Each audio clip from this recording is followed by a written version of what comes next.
Indian premier league లో royal Challengers Bengaluru సరికొత్త చరిత్ర సృష్టించింది. 2025 సీజన్ ఛాంపియన్ గా నిలవడమే కాకుండా అత్యంత విలువైన ఫ్రాంచైజ్ గా అగ్రస్థానాన్ని కైవసం చేసుకుంది.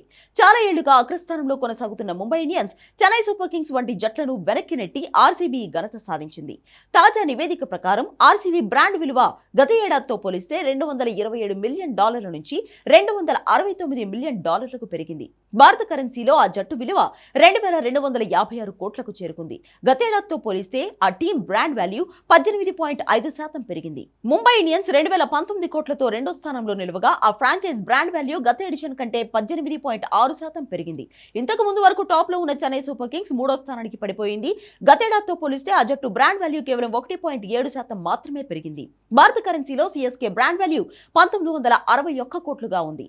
ఇక గతేడాది ఛాంపియన్ కోల్కతా నైట్ రైడర్స్ 1893 కోట్లతో 4వ స్థానంలో నిలిచింది. అలాగే సన్ రైజర్స్ హైదరాబాద్ 1284 కోట్లతో 5వ స్థానంలోను, ఢిల్లీ క్యాపిటల్స్ 1267 కోట్లతో 6వ స్థానంలోనూ ఉన్నాయి. 1218 కోట్లతో రాజస్థాన్ రాయల్స్, 1185 కోట్లతో గుజరాత్ టైటన్స్, 1177 కోట్లతో పంజాబ్ కింగ్స్, 1018 కోట్లతో లక్నో సూపర్ జైంట్స్ తర్వాతి స్థానాల్లో నిలిచాయి. పంజాబ్ జట్టు అందరికంటే ఎక్కువగా తమ బ్రాండ్ వాల్యూను పెంచుకుంది.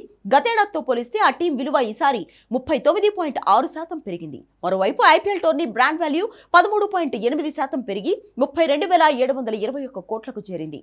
ఆదాయం విషయంలోనూ ఐపీఎల్ దూసుకుపోతుంది. గత సీజన్ కంటే 25% అధికంగా ఆర్జించింది. వ్యూవర్షిప్ లోను ఐపీఎల్ కొత్త రికార్డులు సృష్టించింది. 2025 ఫైనల్ మ్యాచ్ ను జియో హాట్స్టార్ లో 67.8 కోట్ల మందికి పైగా వీక్షించారు.